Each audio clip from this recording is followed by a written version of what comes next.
লোকটা অতিশয় ধুরন্ধর।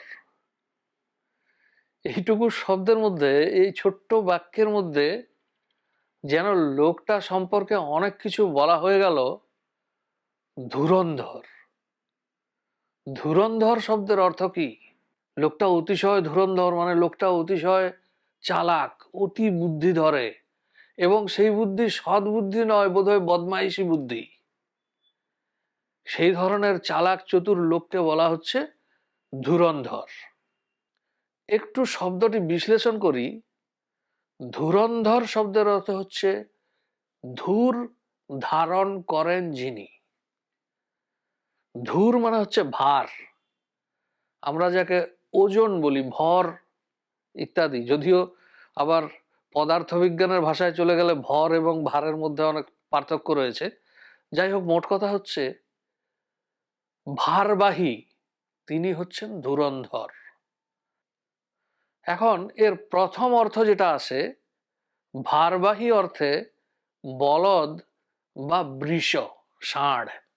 হিতোপদেশে একটি শ্লোক পাচ্ছি, গজানাং পঙ্ক মগ্নানাং গজা এব ধুরন্ধর।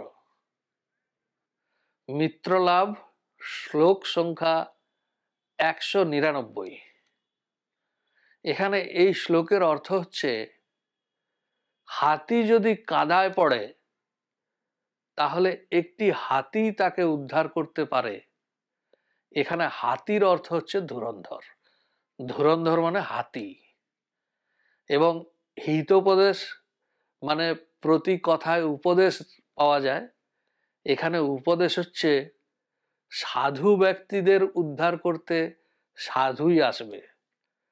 কোনো সাধু যদি বিপদে পড়েন, তিনি চোর তস্কর বদমাইশের সাহায্য পাবেন না। তাকে উদ্ধার করতে কোনো সাধুকেই এগিয়ে আসতে হবে। তো যাই হোক, এখানে এই হিতোপদেশের এই শ্লোকে আমরা পাচ্ছি ধুরন্ধর শব্দের আরেকটি অর্থ গজ বা হাতি। এরপরে এর একটা অন্যরকম অর্থ আসে, যে ভার মানে সবসময় যে বস্তুর ভার তেমন নয়, দায়িত্ব এক প্রকার ভার। দপ্তরের যিনি অধিকর্তা তিনি হচ্ছেন ভারপ্রাপ্ত আধিকারিক। তো তাকে তো ঘাড়ে বোঝা বইতে হয় না, তাকে বইতে হয় দায়িত্বের ভার। এই দায়িত্বের ভার যিনি বহন করতে অত্যন্ত কুশলী, তাকেও ধুরন্ধর বলা যায়। এই অর্থে ধুরন্ধর মানে শ্রেষ্ঠ, ধুরন্ধর মানে প্রধান। মহাভারতে রথী মহারথদের অনেক জায়গায় ধুরন্ধর বলা হয়েছে। এই বিশেষণ হিসাবে ধুরন্ধর বলা হচ্ছে। শিবের আরেক নাম হচ্ছে ধুরন্ধর, অর্থাৎ যিনি ত্রিলোকের ভার ধারণ করে রেখেছেন তিনি হচ্ছেন ধুরন্ধর দেবাদিদেব মহাদেব। পৌরাণিকভাবে আমি একটি চরিত্র খুঁজে পেলাম। ধুরন্ধর হচ্ছে রামায়ণে বর্ণিত এক রাক্ষসের নাম। একেবারে প্রথম সারির রাক্ষস নন, দ্বিতীয় সারির নন, বলা যায় তৃতীয় সারির একজন রাক্ষসের নাম ধুরন্ধর। রাবণের এক মন্ত্রী প্রহস্ত, তার সচিব হচ্ছে ধুরন্ধর। রাজাবলী নামে একটা বই রচিত হয়েছিল, গ্রন্থ রচিত হয়েছিল 1820 খ্রিস্টাব্দে। এটা ছেপে বার হয়েছিল। লেখক ছিলেন মৃত্যুঞ্জয় বিদ্যালঙ্কার, মহাপণ্ডিত ব্যক্তি ছিলেন তিনি। সুপ্রিম কোর্টের পণ্ডিত ছিলেন সেই সময়। তো তিনি এই রাজাবলী গ্রন্থে কলিযুগের আরম্ভ থেকে ইংরেজ আমল পর্যন্ত ভারতবর্ষে যত রাজা শাসন করেছেন তাদের সবার বর্ণনা অতি সংক্ষেপে দিয়েছেন। কলিযুগের শুরু থেকে, আবার শুনুন তো, কলিযুগের শুরু মানে সেই মহাভারতের কাল শেষ হচ্ছে, এটা একটা সময়রেখা। কলিযুগ ঠিক কবে থেকে শুরু হলো সেটা নিয়ে এটা পৌরাণিক ব্যাপার, ঐতিহাসিক বিতর্ক থাকতে পারে। মোট কথা একটা সময়রেখা, যে সময়রেখা প্রায় 5000 বছরের কাছাকাছি ধরা হয়, সেই 5000 বছর সময়ে ভারতবর্ষে কোন কোন রাজা দেশ শাসন করেছিলেন তিনি তার সংক্ষিপ্ত ইতিহাস রচনা করেন। খুব স্বাভাবিকভাবে আমাদের প্রাচীন ভারতের ইতিহাস খুব একটা লিপিবদ্ধ নেই, তো তিনি সেই পুরনো ইতিহাস কোথা থেকে সংগ্রহ করেছেন সেটা বলা মুশকিল। এরকম কিছু ইতিহাস আমাদের ভবিষ্য পুরাণে আছে, শ্রীমদ্ ভাগবতে রয়েছে, দশম স্কন্ধে বিশেষ করে,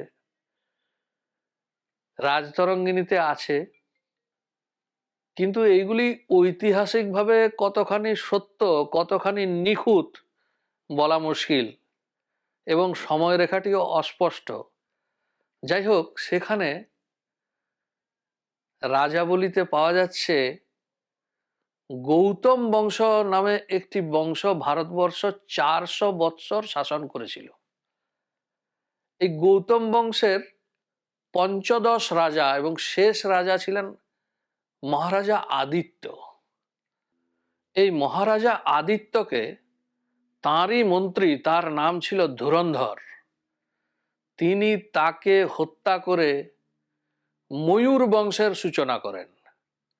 এই ময়ূর বংশ 318 বৎসরে 9 জন রাজা রাজত্ব করেন, ধুরন্ধর থেকে শুরু করে।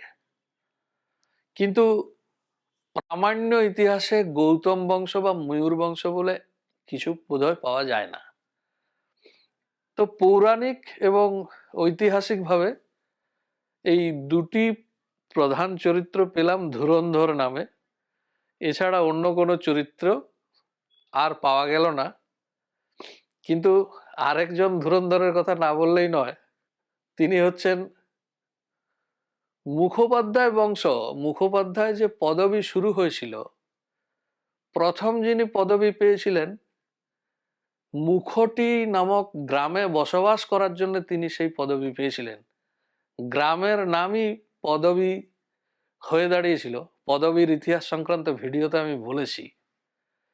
সেই গ্রামের নাম ছিল মুখটি গ্রাম।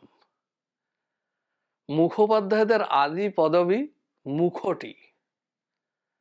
যিনি প্রথম সেই গ্রামে বসবাস শুরু করেন, সমস্ত মুখোপাধ্যায়গণ তার বংশধর।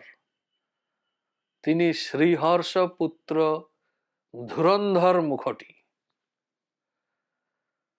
সবাই ভালো থাকবেন।